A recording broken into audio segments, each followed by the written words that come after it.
وعلى آله وصحبه ومن والاه ولا حول ولا قوة إلا بالله ما بعد.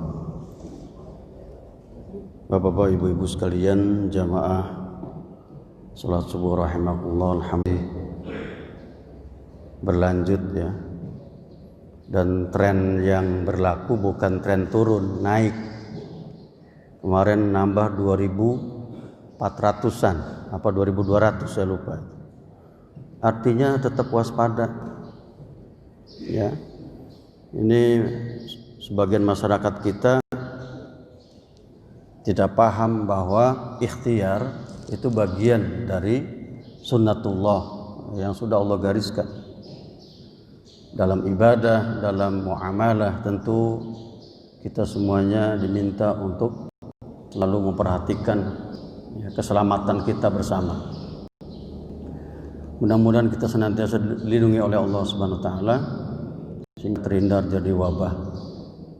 Salawat serta salam sejahtera senantiasa kita haturkan kepada baginda Rasulullah sallallahu alaihi wasallam. Mudah-mudahan kita diberikan kemudahan untuk dapat mengamalkan ajaran sampai oleh baginda Rasulullah SAW. Kita buka pengajian kita pagi hari ini dengan baca basmalah. Bismillah. Subuh ini saya akan menyampaikan hadis ke-24. Babus sabr. Ini bab yang beda lagi dengan yang kemarin-kemarin. Bab taubat sudah selesai, bab niat sudah selesai. Ini bab sabar. Jadi kalau dipikir-pikir kok bab ketiga ini sabar. Sebelumnya taubat ya. Sebelumnya lagi yang pertama kali ini niat. Yang paling pokok udah jelas niat. Ibadah kita ya, meskipun rajin ya, tapi niatnya keliru, enggak ada artinya. Ya. Kemudian dilanjutkan dengan taubat. Artinya apa? Manusia pasti salah. Dia mau ahli ibadah maupun bukan pasti ada salah. Maka harus kembali kepada Allah. Waktu kembali mesti terbuka. Sudah kita jelaskan kemarin. Ya, panjang lebar hadisnya. Ya. Dan ini yang ketiga, sabar. Ya, Imam Nawawi menulis kitab Riyadhus Shalihin, artinya taman-taman orang soleh. Ini sifat orang soleh yang ketiga yang masih ada, sabar. Kita akan coba ungkap. Ya. Di sini kebiasaan Imam Nawawi selalu kalau di awal bab itu menukil ayat terkait tema terkait bab ya. Misalkan kita lihat di ayat pertama beliau menukil surat Al-Imran ya, ayat 200. A'udzubillahi minasyaitonirrajim. Ya ayyuhalladzina amanu sabiru wasabiru ya. Mirip kata-katanya ya. Yang pertama isbiru, wahai orang beriman, sabarlah kalian. Wasabiru, apa itu maksudnya? Nah, sabir di sini artinya apa?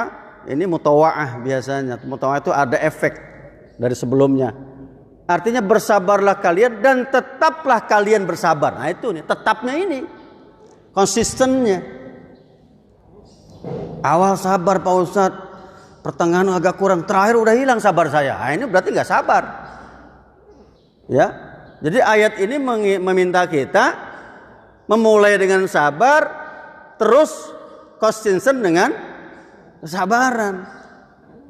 Jadi kalau begitu sabar ada batasnya enggak? Ada batasnya enggak? Enggak ada kalau ayat ini tuh. Kalau bilang wah udah sabar saya udah habis, berarti kalian enggak sampean enggak sabar. Ya kan? Ini ayatnya. Kemudian di surat Al-Baqarah 155, a'udzubillahi minasyaitonirrajim. وَلَنَبْلُوَنَّكُمْ بِشَيْءٍ مِنَ الْخَوْفِ وَالْجُوعِ وَنَقْصٍ مِنَ الْأَمْوَالِ وَالْأَنفُسِ وَالثَّمَرَاتِ وَبَشِّرِ الصَّابِرِينَ. Ayat ini sudah sangat hafal lah kita. Dan sungguh kami akan uji kalian dengan sedikit rasa takut, kelaparan, kekurangan harta, kehilangan nyawa, gagal panen, maksudnya buah-buahan ini gagal. Itu semua yang dikatakan ujian tadi, ujian ya, ujian, bala di sini, ujian. Ya. Ujian tadi bentuknya takut, kelaparan, kekurangan harta, kehilangan nyawa, gagal panen.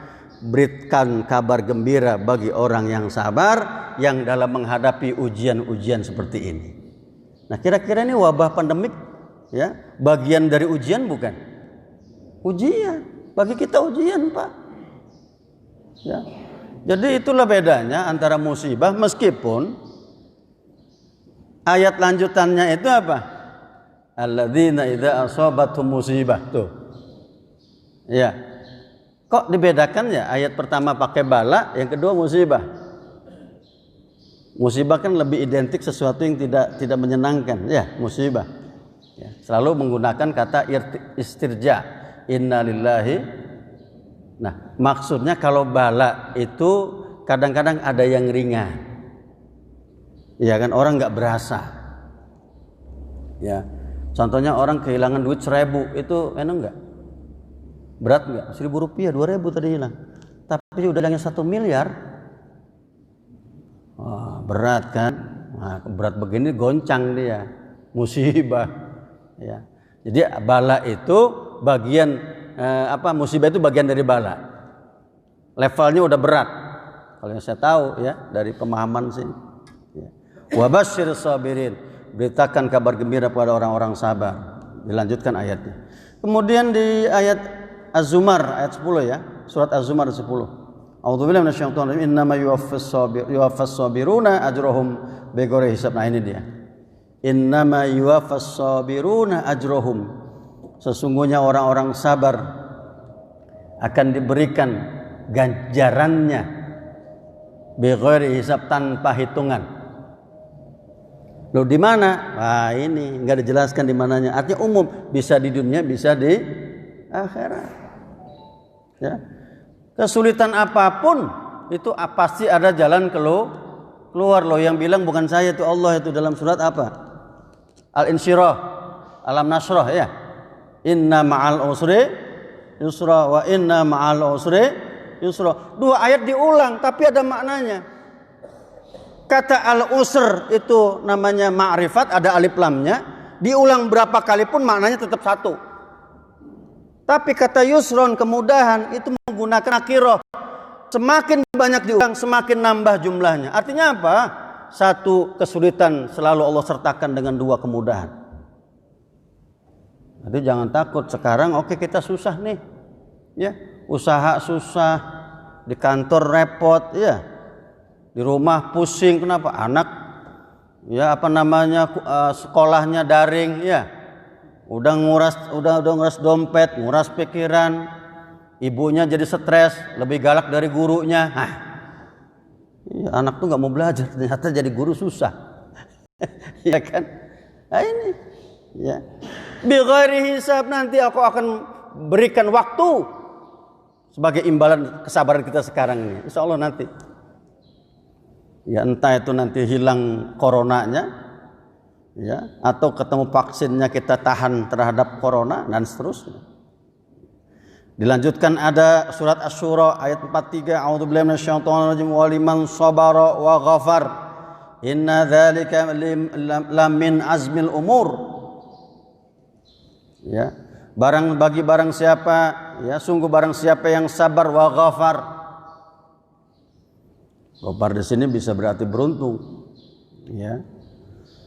Jadi kalau orang-orang yang sabar di sini disebutkan min azmil umur, termasuk orang-orang yang mendapatkan, ya, keteguhan dalam segala urusannya, mantap urusannya semua, azmul umur. Kita pernah dengar ada ulul azmi, ya. Nabi ulul azmi itu apa? Nabi yang punya keteguhan prinsip. Orang yang sabar itulah orang yang teguh prinsipnya, konsisten, nggak mencelak-mencelek, ya. Ya. Dalam surat lain Al-Baqarah 153, A'udzubillahi minasyaitonir rajim, ista'inu bis-sabri was-shalah. Jadi karena sabar dan salat sebagai penolong kalian. Innallaha ma'as-sabirin, sesungguhnya Allah beserta orang sabar. Ini kalau dikaji tafsirnya luar biasa, tapi saya hanya menyebutkan saja, ya. Terakhir, ya, beliau menukil, ya, dari surat Muhammad ayat 31, A'udzubillahi minasyaitonir rajim. Wala nabluwannakum hatta na'lamal mujahidin minkum was-sabirin. Ini terkait dengan orang-orang mujahid ini. Mujahid juga kelihatan siapa yang sabar, siapa yang enggak. Kadang-kadang mohon maaf, zaman dulu Nabi berperang jumlahnya lebih banyak lebih sedikit. Perang Badar lebih banyak musuh. Disitulah sabar berperan tuh. Bayangkan satu orang berhadapan dengan 20 orang musuh. Senjatanya sama, pakai golok, pedang. Kalau zaman sekarang enak, satu orang bisa matiin 20 orang pakai bedil, ya. Dia di situ bisa nembak. Lo dulu kalau nggak nyamperin, dibacok, nggak bisa dulu mah, ya. Paling bagus apa? Panah. Panah juga kan kalau deket-deketan nggak bisa. Panah itu udah jauh, gunung baru. Nah kalau perang langsung berhadapan wajahan li wajhin, face to face pakai panah, baru ngangkat panah udah kebacok duluan, nggak mungkin kan gitu. Nah ini ayat ini berbicara tentang kesabaran orang-orang mujahid. Ya. Ayat-ayat wal ayat kata Imam Nawawi wal ayat fis amri bis sabri wa bayu fadli katsirah ma'rufah. Ayat-ayat Al-Qur'an yang bercerita tentang perintah sabar dan keutamaan sabaran banyak. Tapi tadi yang paling bagus banget di awal bahwa kesabaran butuh konsisten istiqomah dalam sabar. Nah ini hadis yang ke-24. Nah apa sih sabar? Sebelum saya ke hadis ini, kata Imam Al-Ghazali, as-sabru huwa ihtimalul nafsi alal makarih. Kata Imam Ghazali itu, ihtimalun nafsi maksudnya apa? Kemampuan diri menanggung, menerima segala hal yang tidak menyenangkan. Itu namanya sabar, Pak. Yang tidak menyenangkan, Pak. Kita sholat ini bagi sebagian orang yang berat nggak menyenangkan kan?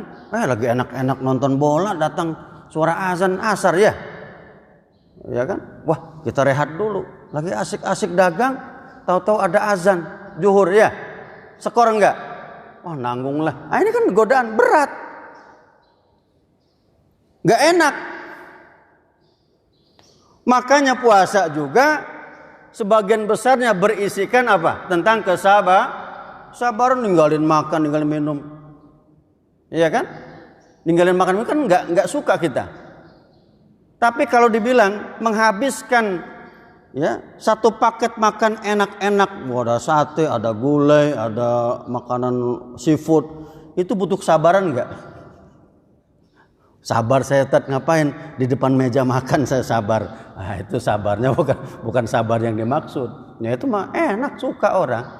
Enggak perlu diajarin juga, memang dia pasti tinggal di situ ya. Seperti halnya kesabaran semut memindahkan gula, ya. Sabar kan? Tapi karena dia suka itu gula, diangkut. Nah, bukan itu yang dimaksud sabar. Sabar itu jiwa ini enggak suka dengan tapi dia bertahan. Itu yang namanya sabar.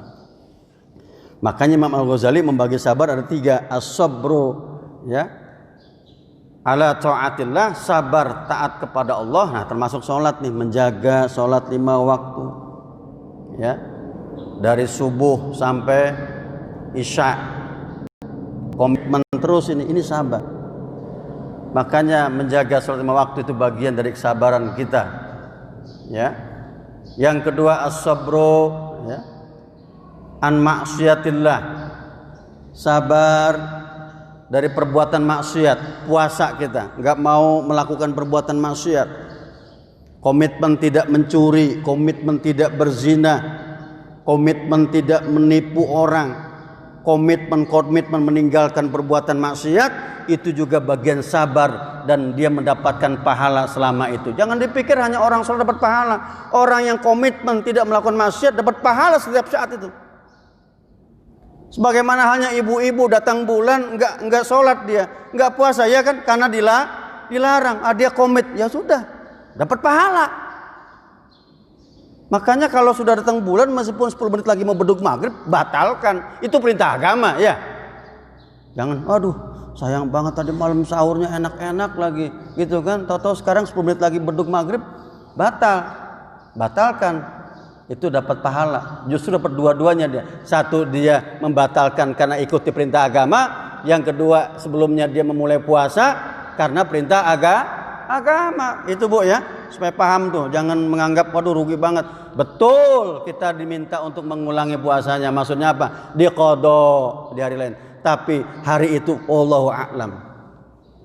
Jelas ada catatannya di sisi Allah Subhanahu wa taala. Tadi 2 keuntungan tadi.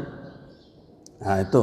Yang terakhir as-sabru 'alal musibah, sabar atas musibah. Ya, tadi sudah sebutkan ya. Nah, ini kita lihat hadisnya 24 ini. Wa an Abi Malik Al-Harits ibn Asim Al-Asy'ari radhiyallahu anhu qala Rasulullah sallallahu alaihi wasallam at-tuhuru syatrul iman walhamdulillahi tamla'ul mizan wa subhanallahi walhamdulillahi tamla'ani aw tamla'u ma bainas samawati wal ard was-salatu nurun was-shadaqatu burhanun was-sabru diya'un wal qur'anu hujjatun laka aw 'alaika kulun nasi yaghdu faba'i'un nafsahu famu'tikuha aw mubiquha, rawahu Muslim. Ini yang dikutip oleh Imam Nawawi dalam Riyadhus Shalihin adalah lafadznya Imam Muslim dalam Sahih Muslim. Coba kita pahami. Diriwayatkan dari Abu Malik Al-Asy'ari. Jadi nama yang dikenalnya Abu Malik Al-Asy'ari. Nanti kita lihat datanya. Di sini sebutkan Al-Harits bin Asim. Ada yang mengatakan Al-Harits bin Haris ya. Ini sahabat Nabi. Qala Rasulullah sallallahu alaihi wasallam, Rasulullah bersabda, at-tuhuru syatrul iman. Kesucian atau bersuci itu bagian dari iman. Kata-kata syatr itu biasanya setengah, separuh itu. Ya. Sebagian dari iman. Walhamdulillah tamla'ul mizan. Kalimat thayyibah, pujian, alhamdulillah tamla'ul mizan, akan memenuhi timbangan. Timbangan di mana? Nanti di akhirat. Yang namanya memenuhi itu ada ruang enggak? Penuh nih. Gelas ini penuh itu. Ada ruang enggak tersisa? Ada enggak tersisa? Enggak. Jadi artinya kalau ada orang mengucap hamdalah ini tamla, memenuhi. Ya. Izin saya minum sebentar.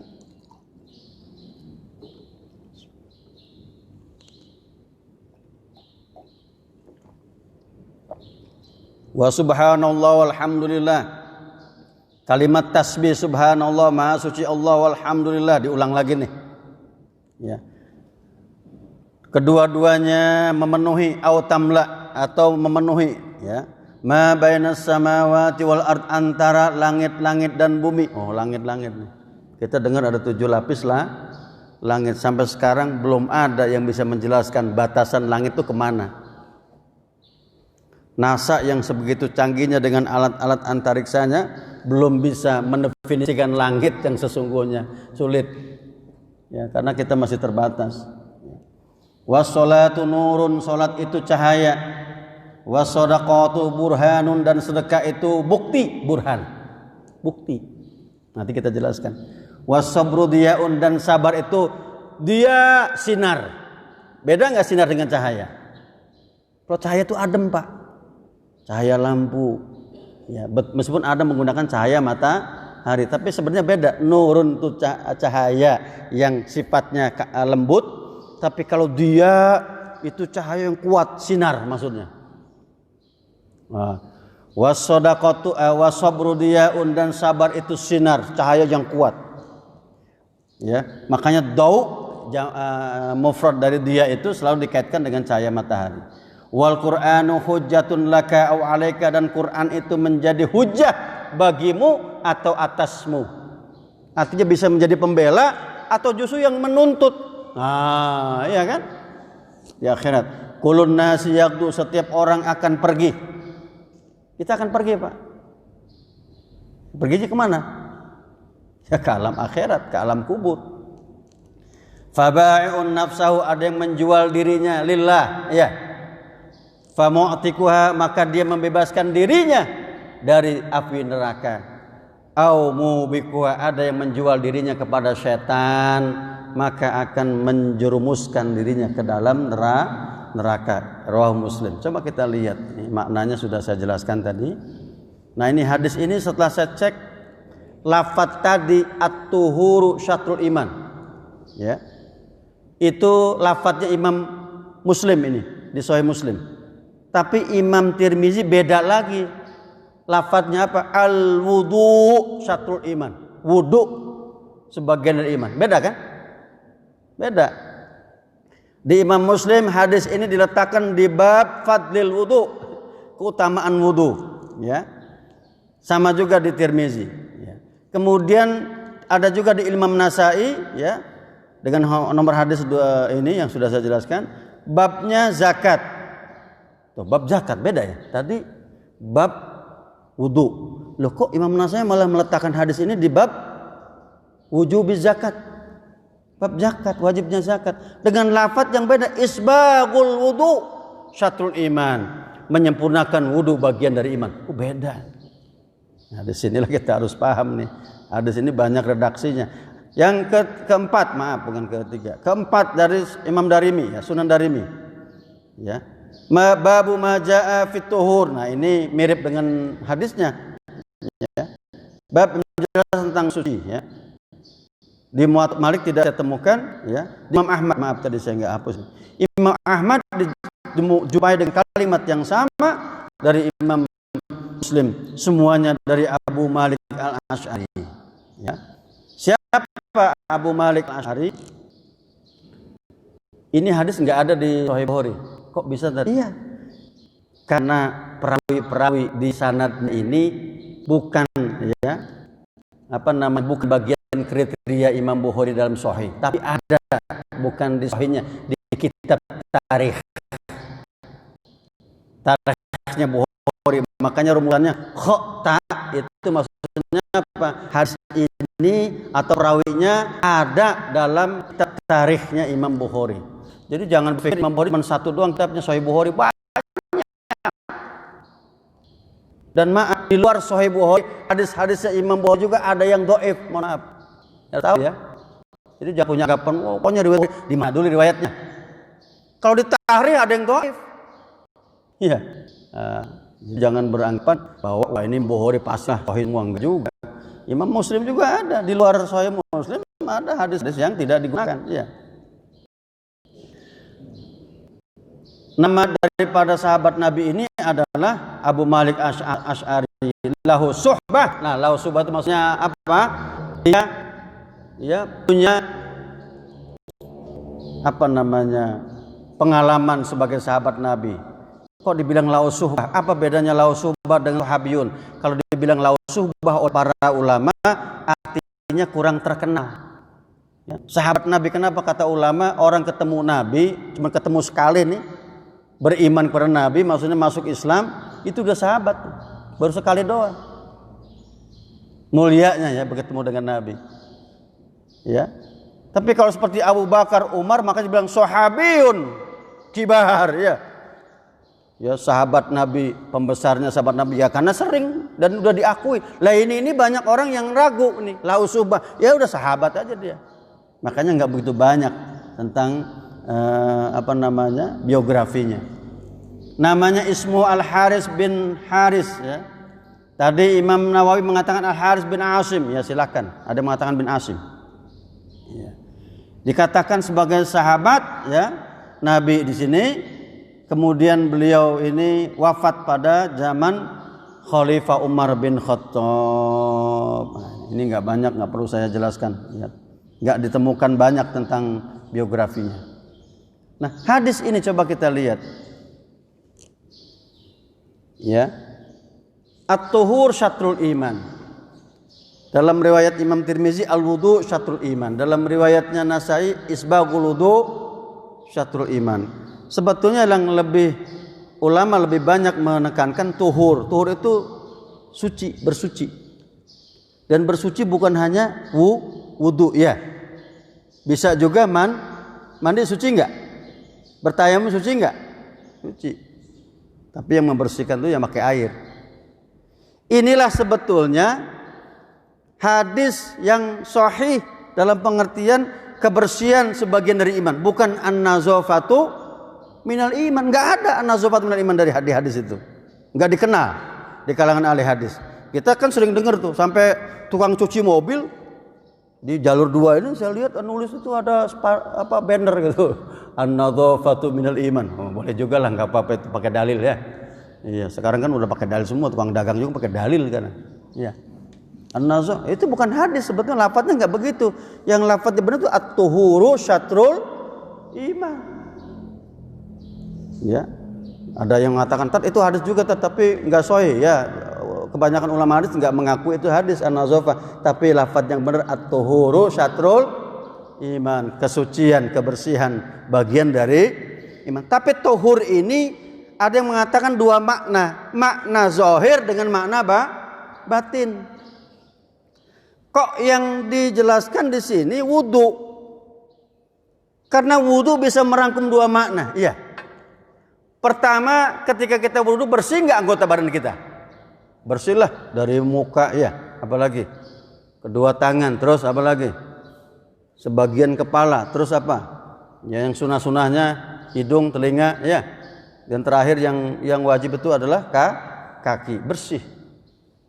Dan tapi memiliki makna batin, kata Imam Abu Hanifah, aku mohon kepada Allah agar aku melihat bagaimana ya wudu itu membersihkan dosa. Jadi Imam Abu Hanifah itu pernah berdoa dan dikabulkan. Dia melihat setiap orang habis wudu itu air-air yang mengalir, bekas air dari tangannya itu berubah warna. Dalam penglihatan beliau berubah warna. Makanya beliau pernah memfatwakan air musta'mal itu najis. Itu beliau. Enggak boleh dipakai. Karena dia bisa melihat itu tadi. Makanya kan ada hadis yang menjelaskan setiap kita wudu, ketika dari muka kita akan menghapuskan, menggugurkan dosa-dosa yang ada di muka kita ya. Dari kedua mata ya.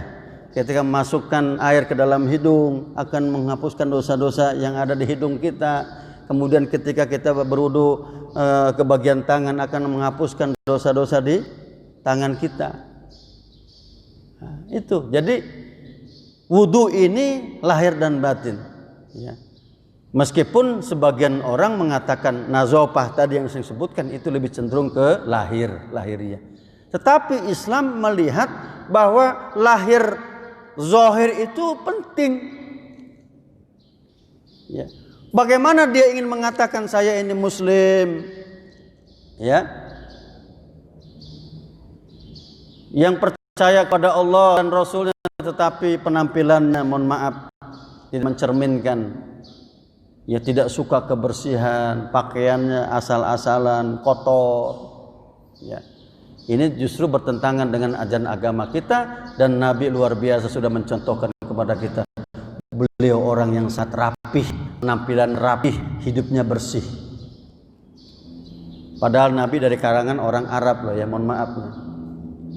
Kalau kita ini orang Indonesia mandi sehari berapa kali? Sehari sekali apa sehari 3 kali? 3 kali ya. Pagi, nanti siang, kadang sore ya. Itu kita. Tapi kalau mereka, setahu saya lama di Mesir 10 tahun. Kalau mereka dibalik 3 kali sehari. Iya, 3 hari sekali maksud maaf. 3 hari baru dia mandi. Makanya kalau dia ngeliat tradisi kamu ini mandi terus ya. Karena kalau mereka tradisi mereka itu mandi ini sesuatu yang besar. Enggak gampang. Pertama membutuhkan air ya. Air banyak itu, bebek buat minum kan gitu. Ya. Nah, ini jadi at-tuhur ya. Ataupun al-wudu ya. Bagian dari tuhur itu wudu, itu bagian dari iman. Ya. Syatrul iman. Kata-kata syatr ini wa fi haditsin Juriyan Nahdi al-ati at-tuhuru nisfal iman. Ada riwayat lain mengatakan kata-kata syatr diganti dengan nisfal iman, setengah iman. Artinya kalau orang yang enggak bersuci hilang separuh imannya. Ya, logikanya kan begitu. At-tuhur syatrul iman. Ya.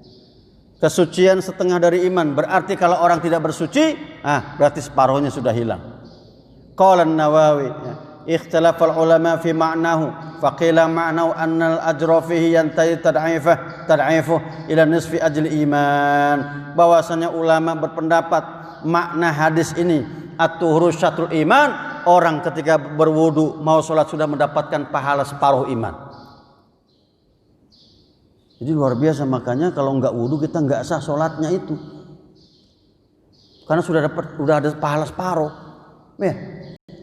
Apalagi wudunya dari rumah. Sholat di masjid kita kan keliru. Di masjid aja lah, gratis.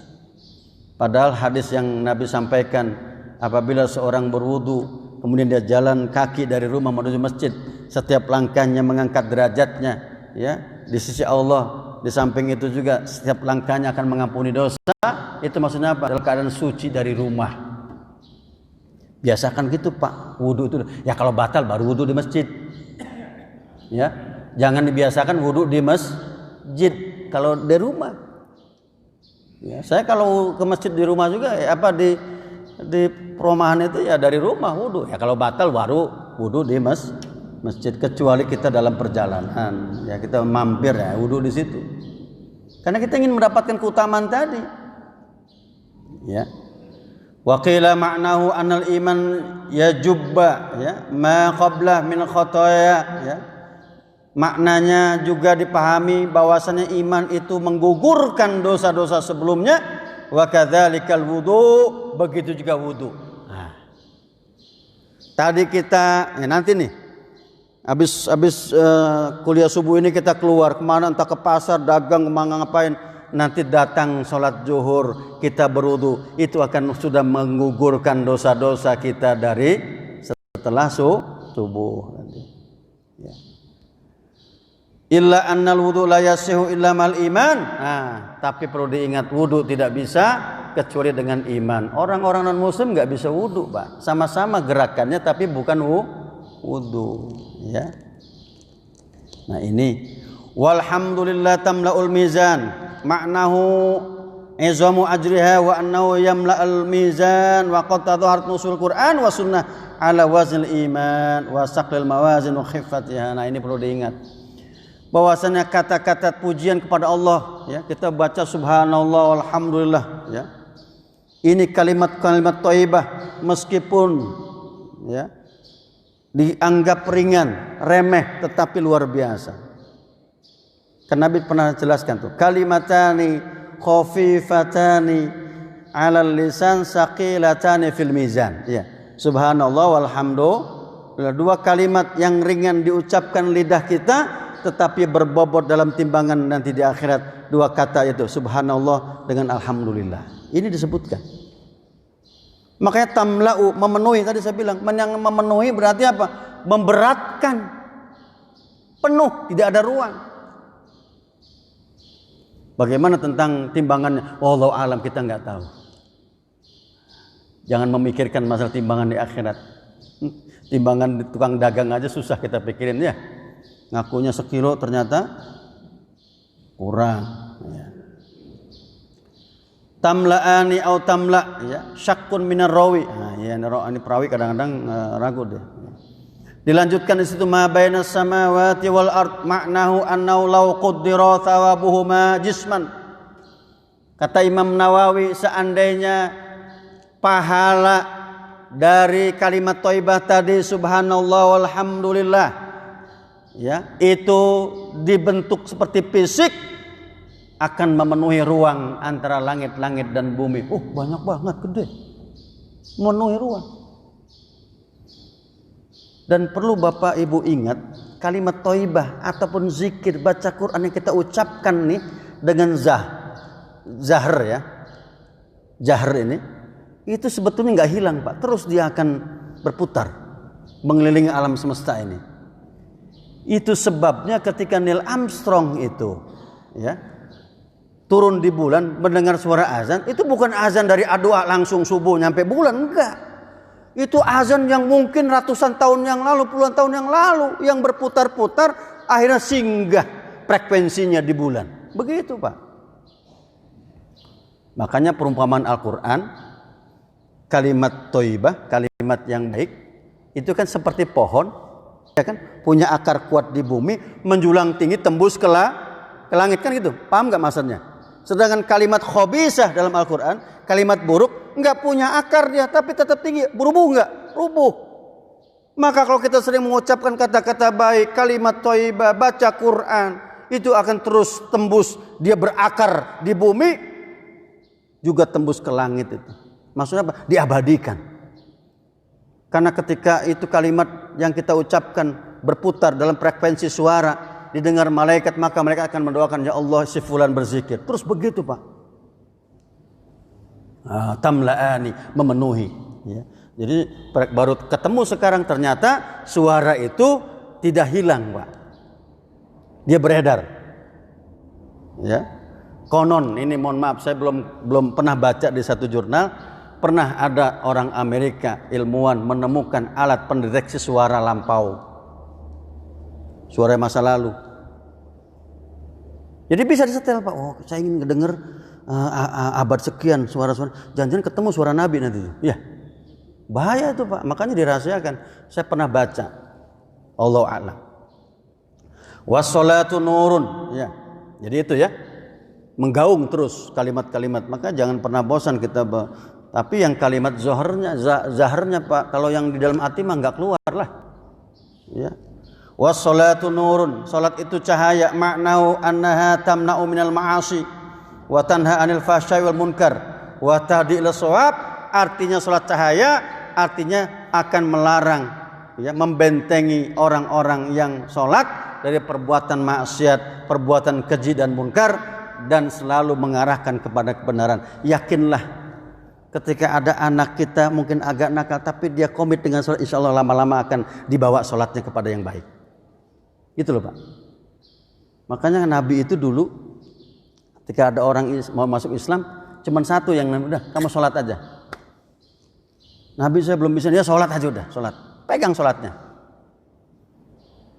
Nabi saya ini nggak bisa melepas diri dari mencuri, sholat. Karena kalau dibilang kamu jangan mencuri, berdosa besar, enggak jadi masuk Islamnya dia. Dah, sholat aja. Lama-lama betul dia sholat. Lama-lama sholat ini mengikis ini perbuatan maksiatnya nih. Akhirnya mikir juga, iya ya, saya sholat tapi kok main judi, malu lah. Ini jangan sampai sholat, iya judi jojong, ini enggak bener nih. Ya, mestinya sholat yang bener lama-lama akan ya mengarahkan orang ini kepada kebenaran. Wa tahdi ila shawab. Kama anna an-nura yustadau bih. Karena cahaya itu membimbing orang kan dalam kegelapan, ya enggak? Oh, ini arah yang jalan yang benar nih. Nah, begitulah salat, ya. Makanya Al-Qur'an menyebutkan wasta'inu bis sabri was shalah. Yang tidak kalah pentingnya, ya, ayakuna ajruha nuran li sahibiha yaumil qiyamah, bahwa salat itu akan menjadi cahaya bagi pemiliknya nanti ketika di alam kubur maupun di akhirat. Alam kubur gelap Pak, ukuran 1x2, enggak ada listrik, enggak ada spring bed, wah enggak ada apa-apa. Disitulah fungsinya salat akan kelihatan, cahaya menerangi, ya. Karena orang jujur Pak ya, lebih takut gelap apa terang Pak? Saya mau tanya. Gelap apa terang? Kalau ada orang takut terang itu berarti fobia orang itu Pak. Bahaya, sakit itu orang. Gelap. Ya. Kita malam mati lampu listrik nih, padam semalaman. Wah, udah gelisah itu Pak. Ya gelisahnya macam-macam. Tapi ada juga yang senang pengantin baru. Alhamdulillah mati lampu nih. Ya kan? Enggak ada yang ganggu maksudnya. Ya, tapi itu tadi gelap itu menakutkan. Maka sholat ini cahaya, memberikan ketenangan, ya. Dan tidak kalah pentingnya pahala ini akan terbukti nanti di hari kiamat, ya, di saat dia membutuhkan keterangan dan ketenangan. Wa qila li anna sababul isyraq, ya. Ada yang mengatakan salat sebagai sebab cahayanya, ya, orang bercahaya dari salatnya, ya.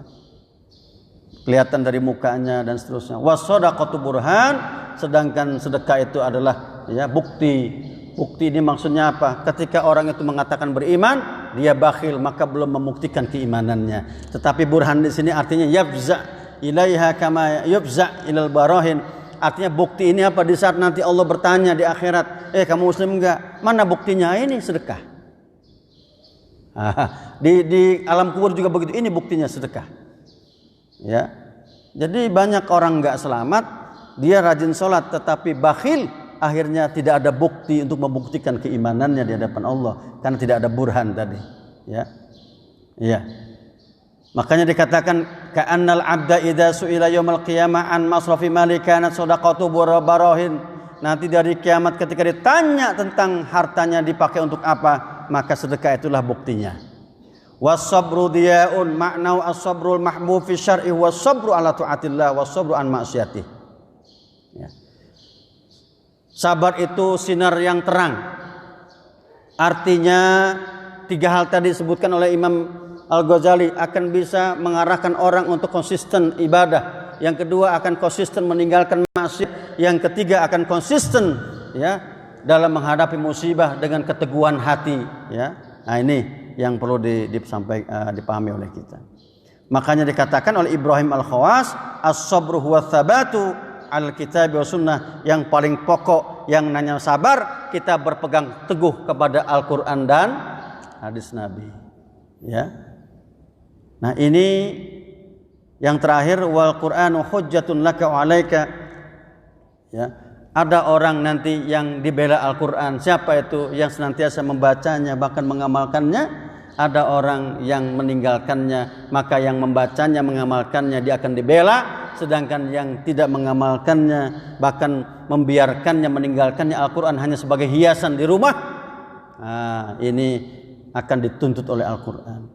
Kulun nasi yaqdu, setiap orang pasti akan berlalu nanti ya. Faba'un nafsah, ada yang menjual dirinya karena Allah, sengaja dia lakukan hidupnya semua karena Allah. Itulah janji kita ketika salat, inna salati wa nusuki wa mahyaya wa mamati lillahi rabbil alamin la syarika lahu wa bidzalika umirtu wa ana minal. Orang ini famu'tikuha, membebaskan diri dari api neraka. Ya. Sedangkan sebagian lagi faba'un nafsah famubiquha, ada juga yang menjual dirinya untuk setan. Ya. Sudahlah, enggak perlu saya jelaskan banyak ini. Ya. Kita menikah, kita sia-siakan istri kita. Kita tidak didik, kita tidak bimbing. Kita diberi anak, kita biarkan anak-anak kita. Kita tidak bimbing, kita tidak ajarkan sholat, tidak ajarkan ibadah. Ini jujur kita akan menjadi orang-orang yang nanti merugi, merusak diri sendiri. Ya. Nah, saya kira ini Anda udah waktu Isyraq sudah ya? Sudah masuk ya. Saya kira cukup. Ada yang mau bertanya? Kalau enggak kita langsung doa ya. Karena sudah siang kayaknya. Ya, baik, sama-sama kita berdoa mudah-mudahan apa yang kita pelajari pada subuh ini dari hadis yang ke-24 tentang sabar, meskipun isinya banyak bukan hanya sabar ya. Kita akan bisa lebih konsisten lagi untuk menjadi orang-orang yang sabar, karena orang-orang sabar itulah orang-orang yang mendapatkan keberuntungan di dunia dan akhirat. Astaghfirullahaladzim, astaghfirullahaladzim, Allahu ghafurur rahim. Allahumma shalli ala sayyidina Muhammad wa ala ali sayyidina Muhammad rabbil alamin. Allahumma fa'alna bima 'allamtana wa 'allimna bima yanfa'una warzuqna wa tanfa'na bil akhirah. Allahumma inna nas'aluka ilman nafi'an wa rizqan wasi'an wa shifaan wa hidayatan wa salam. Allahumma inna na'udzubika min ilmin la yanfa'u min qalbin la yash'u min nafsin la tashba wa min amalin la min da'wati la yustajabu lahu alamin. Rabbana ighfir lana wa lana warhamna rabbana sughana rabbana atina hasanah wa fil akhirati hasanah wa qina adzabannar. Rabbana taqabbal minna samil alim wa tub 'alaina innaka at-tawwabur rahim. Da'wahum fiha subhanallahu wa tahiyyatu ya salam wa akhiru alhamdulillahi rabbil alamin. Kurang lebihnya maaf. Assalamualaikum warahmatullahi wabarakatuh.